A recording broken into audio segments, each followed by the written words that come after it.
In her statement yesterday, Governor Mills wrote this, quote, President Trump and Secretary Noem's weaponization of federal law enforcement against the people that they mean to serve is not only a grave violation of the Constitution, but a threat to the law-abiding people. Adding, I am requesting that the President of the United States meet with me so that I can demand in person that his administration withdraw these untrained and reckless ICE agents in Maine and across the country. Adding, who are stoking fear in communities, arresting people present here legally, including law enforcement officials who pose a grave threat to public safety.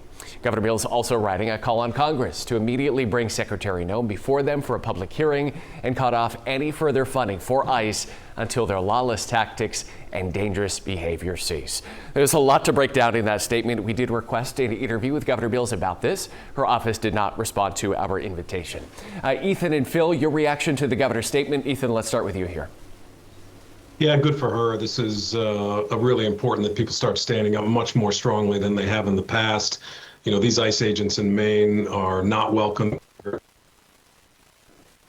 with no criminal record. Maine people are standing up. Look, you know, over 1,000 people in Portland on Thursday, another 1,000 people in Lewiston demonstrating in the streets, hundreds every day following these agents.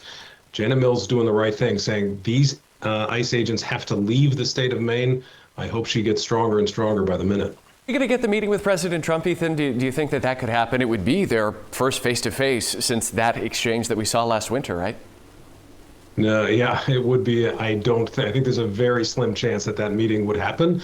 You know, I'd be curious to see when he says no, will she go down to Washington? Will she follow it up? Will she try to make sure? Look, Susan Collins is really the one who's got a lot of power down there. Hopefully she will step in and speak to the president directly to tell him to get the ICE agents out. All right, I want to make sure that we get Phil in here. Republicans called on the governor to tone down the rhetoric. What do you think of that statement this weekend? Well, clearly she's passionate about what she is saying, and I understand as the governor, you want everybody in our state to be safe, but I think it's important that everyone on both sides of this controversy step back and reset the clock, so to speak.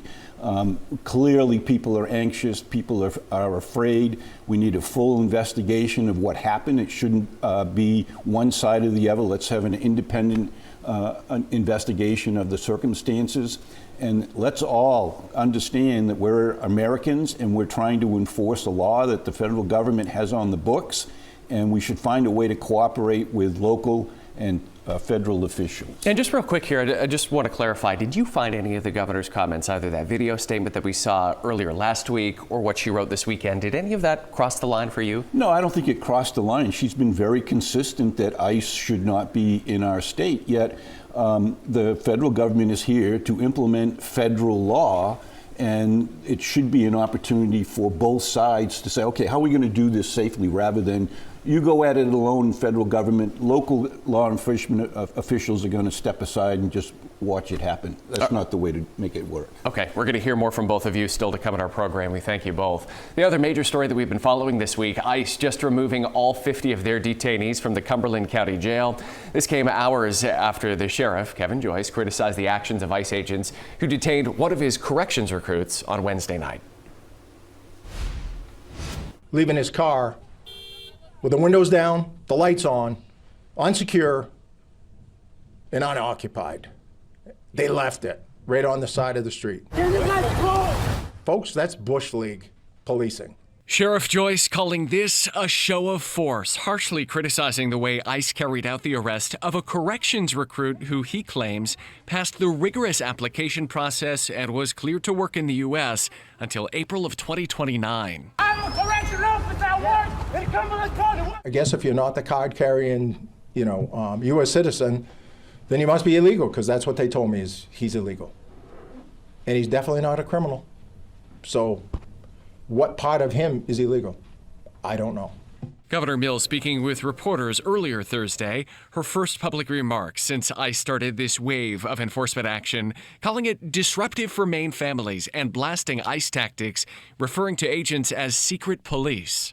I'm hearing that many of the people who are being detained or on that list, I think, are family members here in Maine, people who are working here in Maine, people who have children in the school system, people who have children in homes in Maine, and people with no criminal record.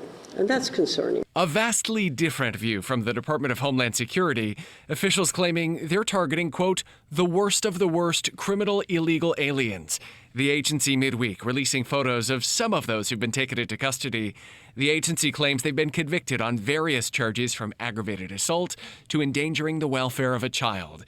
DHS says 70% of ICE arrests are of, quote, criminal illegal aliens charged or convicted of a crime in the U.S. You know, what I've asked for, if they have warrants, show the warrants. In my experience, you've got to get a judicial warrant to arrest somebody. It's not automatic. In response to a video shared by Governor Mills earlier in the week, saying ICE's tactics are not welcome here, Republicans at Augusta called on Mills to tone down the rhetoric. The whole statement itself is one inflammatory piece after another that is not at all saying, folks, it's going to be fine. Tone down the rhetoric before people get hurt or killed. Heated language heightens tensions and justifies harassment, intimidation, and violence. And on Thursday, federal officials said they'd arrested more than 100 people in Maine. The first days of the operation also met with pushback from the mayors of Lewiston and Portland. Mayor Mark Dion expressing concerns about ICE, but advised residents not to interfere with law enforcement, but to be the best possible witness. If officers are acting with warrant, they are within the law. And this is not the place or the time to challenge that. I want everyone safe. Activist groups and others opposed to ICE's operations in Maine planned protests for this weekend and urged participants to be peaceful.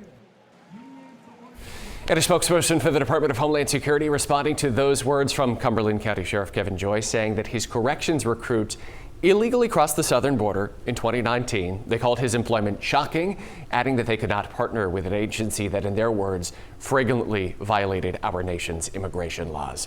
We are back here live with Ian Arena for some more analysis on this back and forth. Sheriff Joyce's words, a strong message there in that press conference that we saw last week, but this came just after one of his employees was arrested. Ethan, what do you think? We'll start with you, and we have less than 30 seconds here. Yeah, good for Sheriff Joyce. He's been very strong on this issue. He's made very strong statements in the past. He's lost 2 employees, possible employees, people who had full criminal background checks. These are folks that are not a danger to the community. They're people who are here to serve us and help us. Phil, what do you think from the federal government, their message to the sheriff and his words last week? Yeah, someone's right here, and we, the people, need to know what are the facts and who was here either legally and is owed an apology or here illegally, and immigration laws should be enforced. All right, something to watch in the week ahead. All right, more to come from you guys a little bit later on in the program. Appreciate the analysis. Still to come this morning, is ICE allowed to enter your home without a warrant? 8 Investigates is getting some clarity on that question.